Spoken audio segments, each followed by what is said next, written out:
तो आइए बच्चों, एक बार फिर से आपका स्वागत है मैथ डेमोक्रेसी में। और आज इस वीडियो में मैं 2 सवाल लूँगा, लेकिन दोनों सवालों से आपके 2 चैप्टर कंप्लीट होंगे। अगर 2 चैप्टर आपके कंप्लीट हो गए तो आपके पासिंग मार्क्स बड़े को कम से कम यहाँ से नंबर बन जाएगा। तो इसलिए इस वीडियो में अंत तक रहिएगा और इस वीडियो को कम से कम 2 बार देखें, कम से कम 2 बार देखें। और जिस दिन ये पेपर देने जाएं, जिस दिन आपका गणित का हाई स्कूल का पेपर हो, तो उस दिन ये वीडियो जरूर देख कर जाएं, नहीं तो बाद में पछताना ना पड़े। तो चलिए हम वीडियो को शुरू करते हैं। तो यहाँ पर देखिए, बच्चों ने कुछ कहा था कि सर मेरे को समझ में जहाँ पर नहीं आता है तो मेरा नाम लेकर बता दीजिए तो मुझे ज़्यादा समझ में आ जाएगा।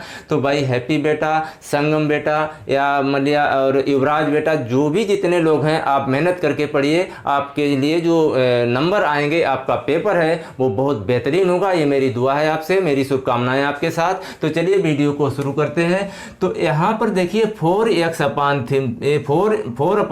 माइनस 3 बराबर 5/2x प्लस 3 को हल कीजिए। इसका मतलब है कि हल करने का मतलब है कि x का मान निकालना है। x के मान यहाँ पर अगर द्विघात समीकरण होगा तो 2 मान होंगे, अगर द्विघात नहीं होगा तो 1 होगा, एक घातीय समीकरण होगा तो 1 मान होगा, अगर द्विघात समीकरण होगा तो इसके मान 2 होंगे। तो चलिए हम लोग इसको हल करना शुरू करते हैं। तो जहाँ पर आपको कोई चीज़ ना समझ में आए तो आप कमेंट बॉक्स में ज़रूर लिखकर बताइएगा।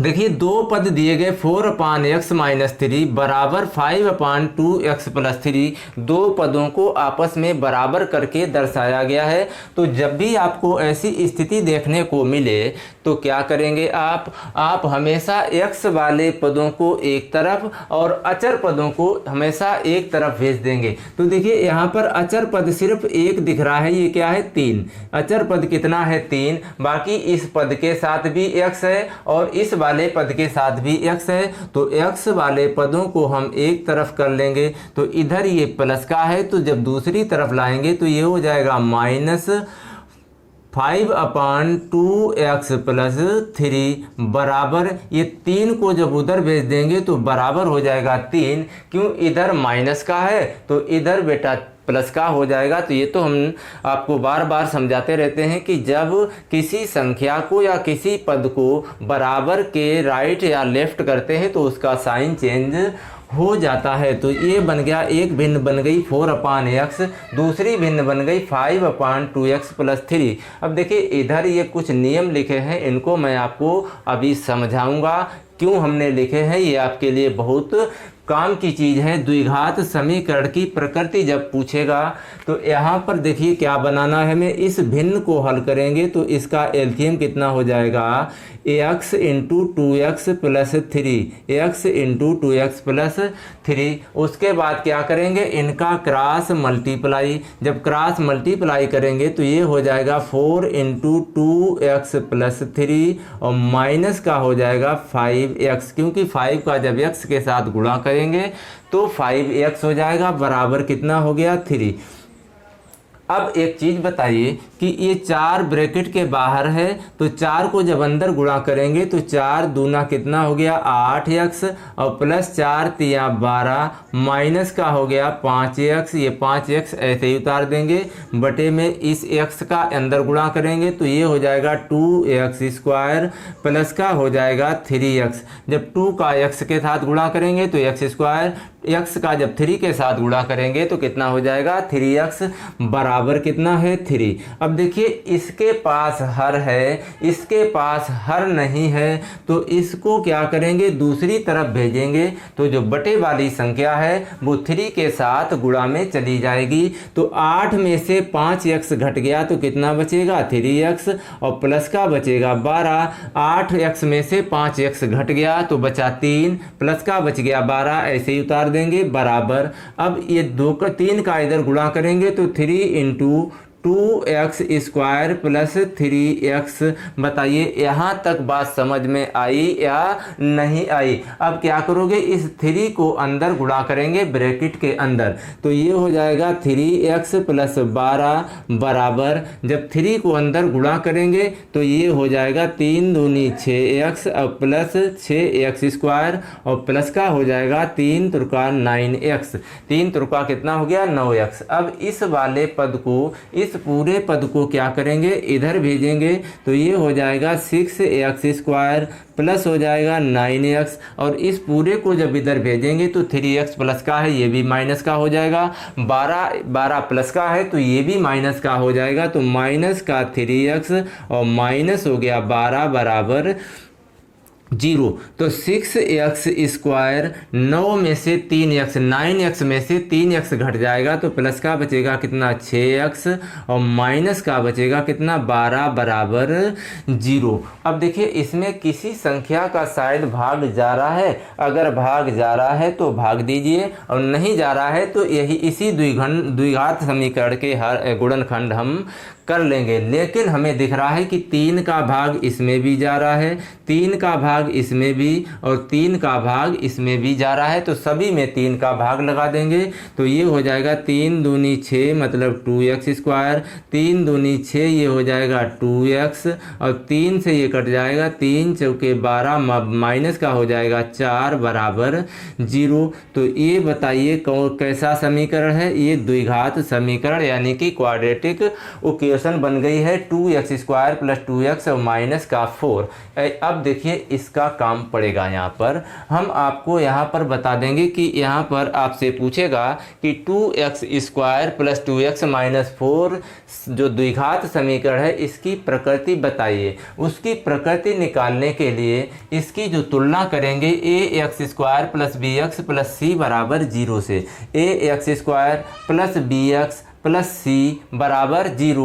तो यहाँ पर आपको हम समझाने की कोशिश करेंगे कि a बराबर कितना होगा 2, x² के गुणा में जो भी संख्या होगी वो कितनी होती है 2, और x के गुणा में जो संख्या होती है वो होती है मतलब कुछ भी हो x के गुणा में वो होती है b। अगर माइनस है यहाँ पर तो माइनस के साथ लेंगे, ये चीज़ और याद रखना। और c बराबर है क्या -4। -4 क्यों लिया, क्योंकि 4 के आगे माइनस लगा है, अगर यहाँ पर माइनस लगा होता तो इसके साथ भी माइनस लेते। हमें इस द्विघात समीकरण की प्रकृति वैसे पूछा नहीं गया है, लेकिन पूछा जा सकता है कि इसकी प्रकृति ज्ञात कीजिए या फिर इसके गुणनखंड कीजिए या इसको हल कीजिए, किसी भी तरह से आपसे पूछे। अगर प्रकृति पूछे तो आप इस नियम को लगाएंगे, अन्यथा नहीं लगाएंगे। तो ये हो जाएगा d बराबर b² माइनस 4ac, d बराबर b² माइनस 4ac। हमने ये विविध कर निकालना है, ये लिख दिया है कि अगर पूछे क्या प्रकृति तो आपको d बराबर b² माइनस 4ac निकालना है। तो d बराबर क्या हो जाएगा b² मतलब 2 का स्क्वायर, 2 का स्क्वायर माइनस 4 इंटू a का मान कितना है 2 है और गुणा c का मान कितना है -4। तो 2 दूनी 4 मतलब 2 का वर्ग 4 हो जाएगा, ये हो जाएगा प्लस, ये माइनस और माइनस माइनस का गुणा हमेशा प्लस होता है। तो 4 दूनी 8 और 8 चौकू 32, 8 चौकू कितना हो गया 32। तो d बराबर आ गया 32 और 4 36, और 36 कैसा आया है धनात्मक। इसका मतलब है कि d का मान 0 से बड़ा है, d का मान 0 से बड़ा है। जब 0 से बड़ा है तो मूल वास्तविक तथा भिन्न होंगे। अगर यहाँ पर d का मान 0 आ जाता तो आप लिखेंगे कि मूल वास्तविक तथा समान होंगे। अगर d का मान ऋणात्मक आ जाता यानी कि 0 से छोटा तो मूल काल्पनिक होंगे या मूल संभव नहीं है। तो इसलिए हमने इस नियम को आपके सामने लिखा है, इसलिए लिखा है कि अगले सवाल में हम आपको अलग से सवाल ना कराएं, इसी सवाल में आपको पूरा कॉन्सेप्ट समझ में आ जाए। अब देखिए जो समीकरण दिया गया है 2x² प्लस 2x माइनस 4 बराबर 0 के गुणनखंड करके हमें बताया गया हल कीजिए। हल करने का मतलब है बेटा x का मान ज्ञात करना है। तो x का मान जब ज्ञात करोगे तो कितना है ये 2x² प्लस है 2x माइनस का है 4 बराबर 0। तो जब हम क्या करेंगे, द्विघात समीकरण के गुणनखंड करते हैं तो सबसे पहला काम होता है कि अचर पद का एक्स स्क्वायर के गुणांक के साथ गुणा। तो ये हो जाएगा 4 दूनी 8, 4 दूनी कितना हो गया 8, तो 8 के ऐसे गुणनखंड करो तो 4 दूनी 8 ही होगा। प्लस का हमें 2 चाहिए तो बड़ी वाली संख्या प्लस कर देंगे, छोटी वाली माइनस कर देंगे। अगर यहाँ पर -2x चाहिए होता तो बड़ी वाली माइनस और छोटी वाली प्लस कर देते। तो यहाँ पर 2x स्क्वायर प्लस का 4x माइनस का 2x और -4 बराबर 0। तो अब हम 2 के जोड़ा बना लेंगे, एक ये 2 का जोड़ा बन गया और एक ये 2 का जोड़ा बन गया। अब यहाँ से 2 कॉमन है दोनों जगह से और x भी कॉमन है, तो यहाँ से 2x अगर कॉमन ले लें तो ये हो जाएगा x प्लस 2x जब कॉमन ले लेंगे तो यहाँ सिर्फ अकेला x बचेगा, यहाँ से 2x कॉमन ले लेंगे तो यहाँ पर 2 बचेगा। माइनस का 2 अगर कॉमन ले लेंगे x प्लस 2 फिर यहाँ पर भी बचेगा बराबर 0। तो ये हो जाएगा x प्लस 2 फिर कॉमन है, x प्लस 2 ये वाला और x प्लस 2 ये वाला, तो दोनों को फिर कॉमन ले लेंगे तो बचेगा कितना 2x माइनस 2 बराबर 0। तो जब ये दो गुणनखंड हो गए, दोनों को किसके बराबर माना गया है 0 के बराबर, तो एक बार x प्लस 2 बराबर 0 लेंगे तो x बराबर हो जाएगा -2, x बराबर कितना हो जाएगा -2। इसी तरह से हम 2x माइनस 2 बराबर 0 लेंगे तो 2x बराबर कितना हो जाएगा 2, तो x बराबर 2/2 और 2 से ये 2 कट जाएगा एक बार, तो x बराबर कितना आ गया 2, 1 x बराबर मिल गया हमें 1। तो यहाँ तक हमें हल करना है, लेकिन ये वाला पोर्शन हमने आपको एक्स्ट्रा बताया है क्योंकि अगर द्विघात समीकरण की प्रकृति पूछे तो आपको ये वाले नियमों का पालन करना है। हल करने का मतलब है कि हमें यहाँ तक, यहाँ के बाद फिर यहाँ से हल करना है, फिर यहाँ से हल करना है। तो आई होप आपको समझ में आया होगा। एक दो बार इसको एक दो बार देख लेना, आपको पूरा कॉन्सेप्ट, इस तरह का सवाल आपको परीक्षा में एक ना एक सवाल जरूर देखने को मिलेगा। तो आइए अब हम चर्चा करते हैं युगपत समीकरण या फिर दो चर वाले रैखिक समीकरण। दो चर वाले रैखिक समीकरणों के भी हमने इधर नियम लिख दिए हैं और यहाँ पर जितने टाइप से आपसे पूछ सकता है, जितने तरह से यहाँ पर पूछ सकता है, मैं हर वो कॉन्सेप्ट एक ही सवाल में पूरा करूँगा। पूरी एक्सरसाइज तो हम हल नहीं करवा पाएंगे, लेकिन एक ही सवाल में हम आपको पूरी एक्सरसाइज ख़त्म करके दिखाएंगे। तो यहाँ पर देखिए दो सवाल दिए गए, 2x प्लस 3y बराबर 17, दूसरा समीकरण दिया गया है 3x माइनस 2y बराबर 6।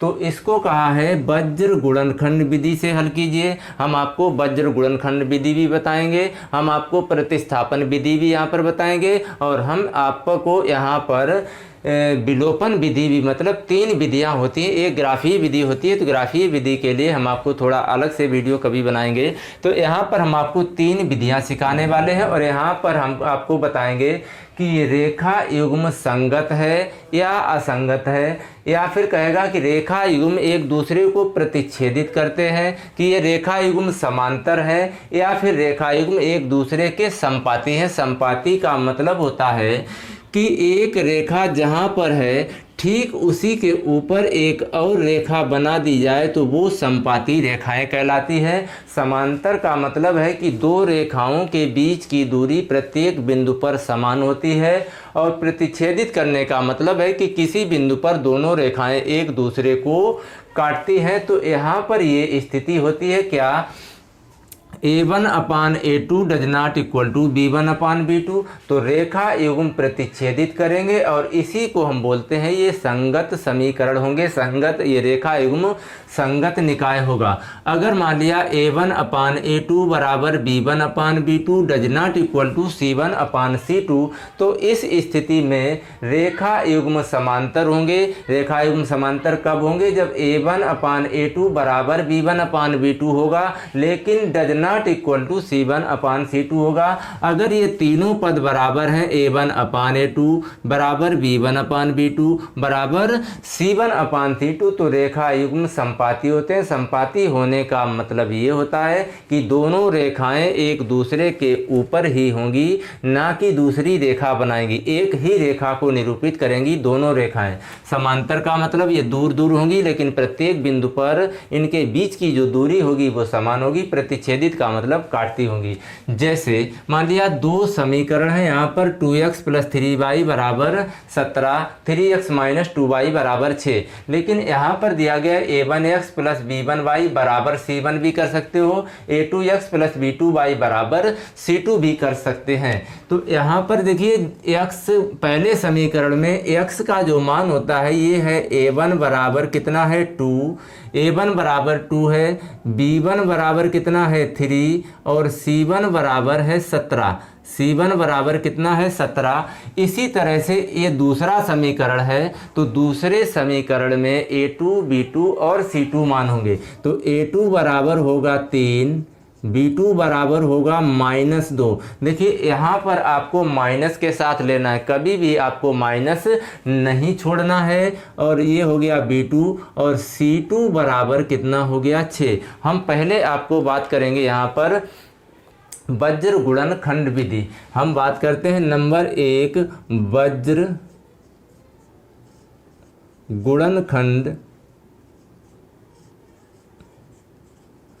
गुणनखंड विधि।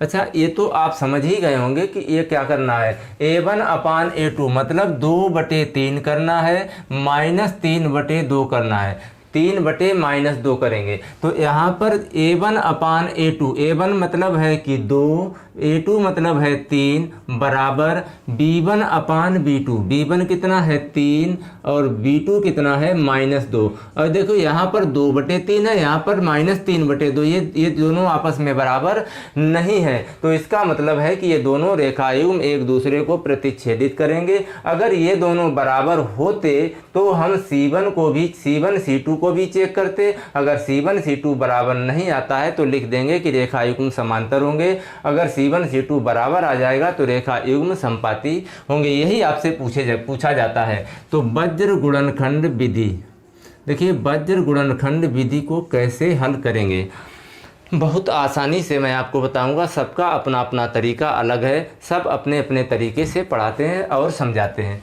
देखिए यहाँ पर क्या दो चर हैं, एक x है, दूसरा y है, तीसरा अचर है, तो यहाँ पर हम भी वही करेंगे। एक x मान लेंगे, दूसरा y मान लेंगे, तीसरा चर मान लेंगे 1। हमेशा अचर को 1 मानते हैं और बटे में जो भी आएगा, अभी क्या आएगा वो हम आपको बताएंगे। और तीनों पदों को आपस में क्या कर देंगे बराबर। तीनों पदों को, एक पद हो गया x के बटे में, दूसरे पद हो जाएंगे y के बटे में, तीसरा 1 अपान हो जाएगा। ये कहलाता है वज्र गुणनखंड।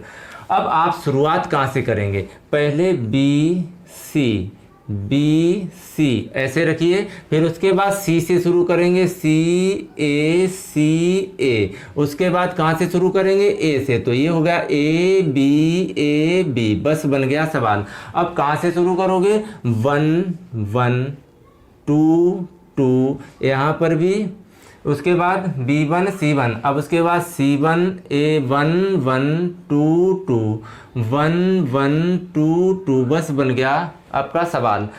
तो आप हमेशा शुरू करेंगे B C, C A B, फिर 1 1 2 2 1 1 2 2 1 1 2 2, बस।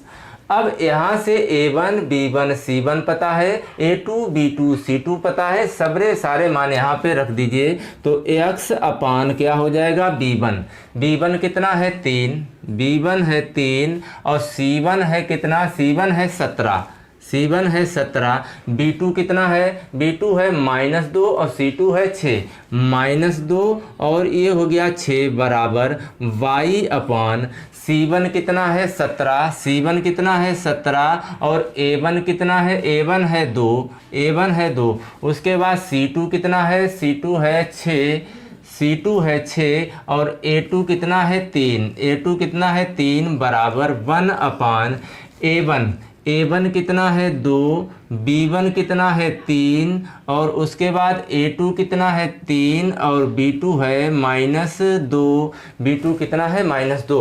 अब देखिए हमेशा आप गुणा इधर से पहले करेंगे, पहले हमेशा गुणा इधर से करेंगे, पहले हमेशा गुणा इधर से करेंगे और उसके बाद इन दोनों का गुणा करें, बीच में रखेंगे माइनस।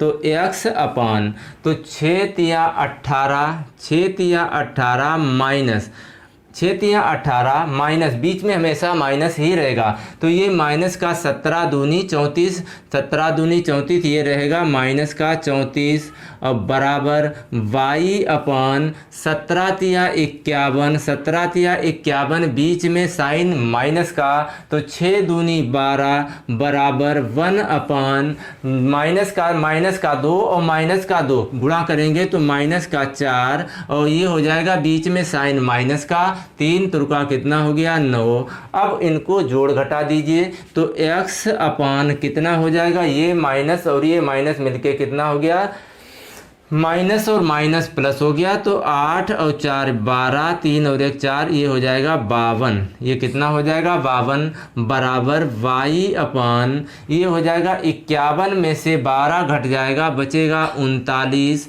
बराबर 1 अपान माइनस का 13, माइनस का 4 और माइनस का 9 कितना हो गया 13 हो गया। तो यहाँ पर एक बार करेंगे क्या, x वाले पद को इसके बराबर करेंगे और एक बार इसके बराबर इसको करेंगे, बस हो गया आपका वज्र गुणनखंड विधि।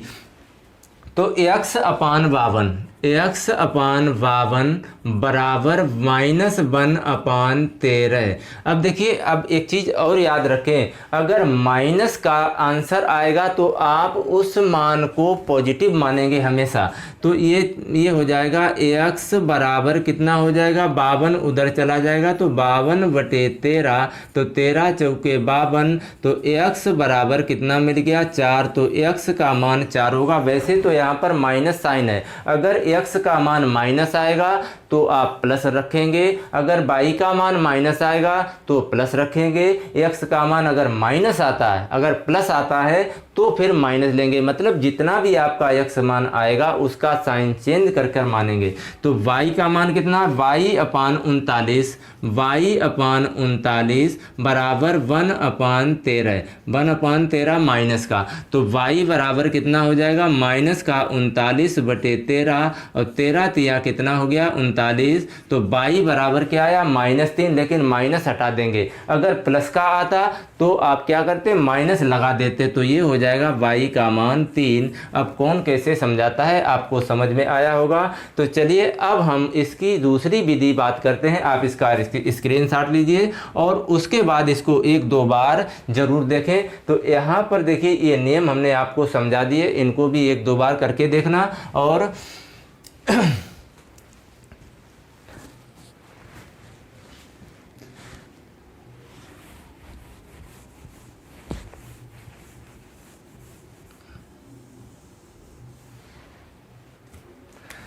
तो अब आइए हम लोग बात करते हैं प्रतिस्थापन विधि।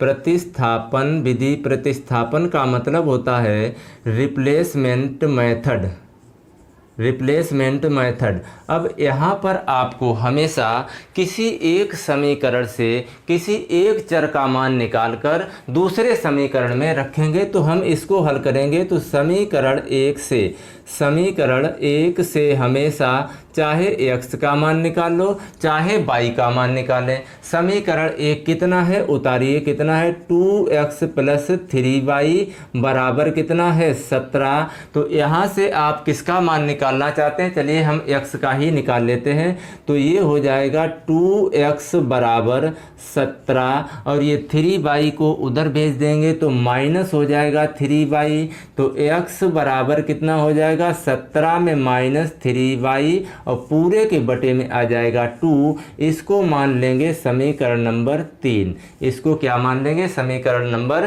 3। अब आपने यहाँ से x का मान निकाल लिया, 3y को उधर भेजा तो ये हो जाएगा -3y, 2 गुणा में था तो ये कहाँ आ जाएगा अपॉन में मतलब बटे में चला जाएगा। उसके बाद आप क्या करेंगे, इस x का मान समीकरण 2 में रखेंगे। आपने कहाँ से निकाला, समीकरण 1 से, और समीकरण 1 से x का मान निकालकर समीकरण 2 में रखेंगे। तो x का मान समीकरण 2 में रखने पर और समीकरण 2 कितना है, लिखिए 3x माइनस 2y बराबर 6। अब x जहाँ पर भी आपको दिख रहा है x हटाएंगे तो x का ये पूरा मान रख देंगे। तो 3 × 17 माइनस 3y, 17 माइनस 3y अपान हो गया कितना 2, ये 2 बटे में है तो अपान 2। देखिए x गायब हो जाएगा यहाँ से, और माइनस 2y ये था पहले से, इसको भी ऐसे ही रख देंगे, बराबर 6। अब देखिए, अब इस 3 का गुणा इस 17 के साथ होगा और इस 3 का गुणा इस 3y के साथ होगा, और जो बटे में 2 है इस 2 के साथ भी होगा और इस 2 का गुणा इस 6 के साथ भी हो जाएगा। तो ये बटे वाला 2 खत्म हो जाएगा। क्यों? क्योंकि इधर बराबर में जब 6 है तो 2 जब इसके साथ गुणा होगा तो इसके साथ भी गुणा हो जाएगा। अगर यहाँ पर कट जाता तो हम काट देते, लेकिन यहाँ पर कट नहीं रहा है तो क्या करोगे, 17 तिया 51, मतलब 3 का अंदर गुणा कर रहे हैं, minus 3 Trika 9y, minus 3 Trika 9y।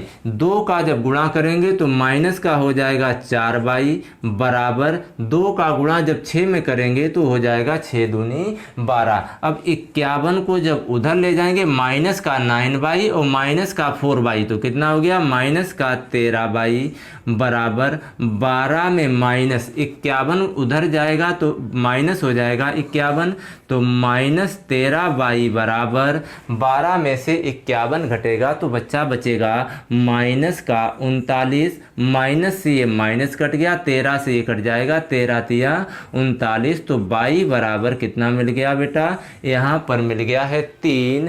तो इस y का मान फिर रख देंगे समीकरण 3 में। तो y का मान समीकरण 3 में रखने पर जब समीकरण 3 में रखेंगे तो समीकरण 3 लिखिए। तो x बराबर 17 में माइनस 3y अपान कितना है 2। तो x बराबर 17 में माइनस 3 इंटू y का मान कितना है 3, y का मान 3 है तो y के स्थान पर 3 रख देंगे, बटे में हो गया 2। तो x बराबर 17 में माइनस कितना 3 त्रिका 9 बटे 2। तो x बराबर 17 में से 9 घटाएंगे तो कितना बचेगा 8। 17 में से 9 घटाएंगे तो 8 बचेगा बटे 2, 2 से ये कट जाएगा, 2 चौके 8। तो x बराबर आ गया 4। तो वज्र गुणनखंड विधि से भी हमने आपको बताया x बराबर 4 आया था, y बराबर 3 आया था। तो इस तरह से आपको प्रतिस्थापन विधि में क्या याद रखना है, समीकरण 1 से x का मान निकालकर x का मान समीकरण 2 में रखेंगे और समीकरण 2 से आपको y का मान मिलेगा और y का मान फिर समीकरण 3 में रख देंगे तो वहाँ से आपको x का मान मिल जाएगा। ये कहलाती है प्रतिस्थापन विधि। तो इसका स्क्रीनशॉट लेकर और अपनी कॉपी पर जरूर लिख लें, अपनी कॉपी पर जरूर उतार लें। तो आइए अब हम बात कर लेते हैं विलोपन विधि की। तीसरी विधि है विलोपन विधि। विलोपन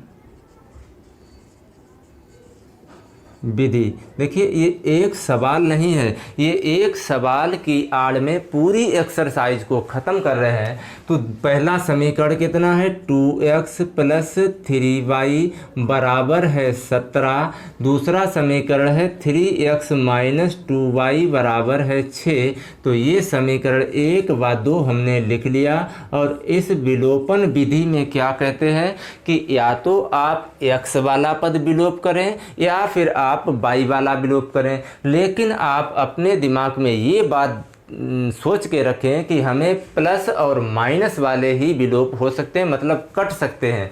तो यहाँ पर देखिए ये प्लस का है और ये माइनस का है, तो यहाँ पर जब बाई बाई अगर प्लस का हो जाएगा तो ये प्लस माइनस के कैंसिल हो जाएंगे। जैसे मान लिया यहाँ पर 2 है तो 2 का इसके साथ गुणा कर दें और 3 का इसके साथ गुणा कर दें। जब 2 का 3 के साथ गुणा करोगे तो 3 दूनी कितना हो जाएगा 6, और जब 3 का 2 के साथ गुणा करेंगे तो 2 तियाँ 6। मतलब अगर आपको बाई बाई काटना है तो इस वाले बाई के गुणांक का पहले में गुणा और इस वाले पहले वाले बाई के गुणांक का गुणा दूसरे में करेंगे। तो यहाँ पर ये 2 का गुणा इसके साथ और ये वाला 3 का गुणा इसके साथ, मतलब ये वाला 3 यहाँ रख देंगे और ये वाला 2 इसके साथ गुणा कर देंगे। तो इस तरह से ये बराबर हो जाते हैं। तो ये 2 का गुणा करेंगे तो 2 दूनी 4x प्लस का हो जाएगा 3 दूनी 6y बराबर 17 दूनी 34 बराबर कितना हो गया 17 दूनी 34। अब 3 तुरका 9x माइनस 3 दूनी 6y बराबर 6 तियाँ 18। अब यहाँ पर देखिए बाई बाई बराबर हो गया क्योंकि हमने बाई के पदों का जो बाई के गुणांक थे उनका इंटरचेंज करके गुणा कर लिया। तो ये प्लस का 6y ये माइनस का 6y कैंसिल हो गया। तो ये हो गया 9 और 4 13x बराबर 9 और 4 13x, इनको जब जोड़ेंगे 8 और 4 12, 3 और 1 4 और 1 5, 13 से ये कट जाएगा 13 चौकू 52। तो x बराबर कितना मिल गया 4। देखो तीनों विधियों से x का मान 4 ही मिल रहा है। तो x का मान कहाँ रख देंगे समीकरण 1 में रखने पर, समीकरण 1 में रखने पर जब समीकरण 1 में रखेंगे, समीकरण 1 कितना है 2x प्लस 3y बराबर 17 है। अब x का मान 4 है, जहाँ पर x दिख रहा है तो x हटाकर 4 रख देंगे तो 2 इंटू 4 प्लस 3y बराबर 17। तो कितना हो गया 2 4 दूनी 8, 8 उधर चला जाएगा तो 3y बराबर 17 में माइनस हो जाएगा 8, क्योंकि इधर ये 4 दूनी 8 प्लस का है तो दूसरी तरफ भेज देंगे तो ये क्या हो जाएगा माइनस का 8। तो 3y बराबर 17 में से 8 गया 9, 3 से कट जाएगा 3 तिया 9 बराबर आ गया y बराबर 3। तो हमने आपको यहाँ पर एक सवाल के जितने तरह से ऑपरेशन, जितनी तरह से चीरा फाड़ा जा सकता था, हमने हर तरह से उसको ऑपरेशन किया। तो यहाँ पर आपको ये वीडियो कैसा लगा, आपको जानकारी कैसी लगी, और अगर आपको जानकारी अच्छी लगी तो वीडियो को लाइक और चैनल को सब्सक्राइब करना ना भूलें और बेल आइकन ज़रूर दबाएं ताकि जब भी मैं ऐसे वीडियो डालूं तो सबसे पहले नोटिफिकेशन आपको मिले। और हाँ, अपने दोस्तों को शेयर ज़रूर करें। और आप लोग एक काम बिल्कुल नहीं करते हैं, ना तो शेयर करते हैं और ना ही वीडियो को लाइक करते हैं।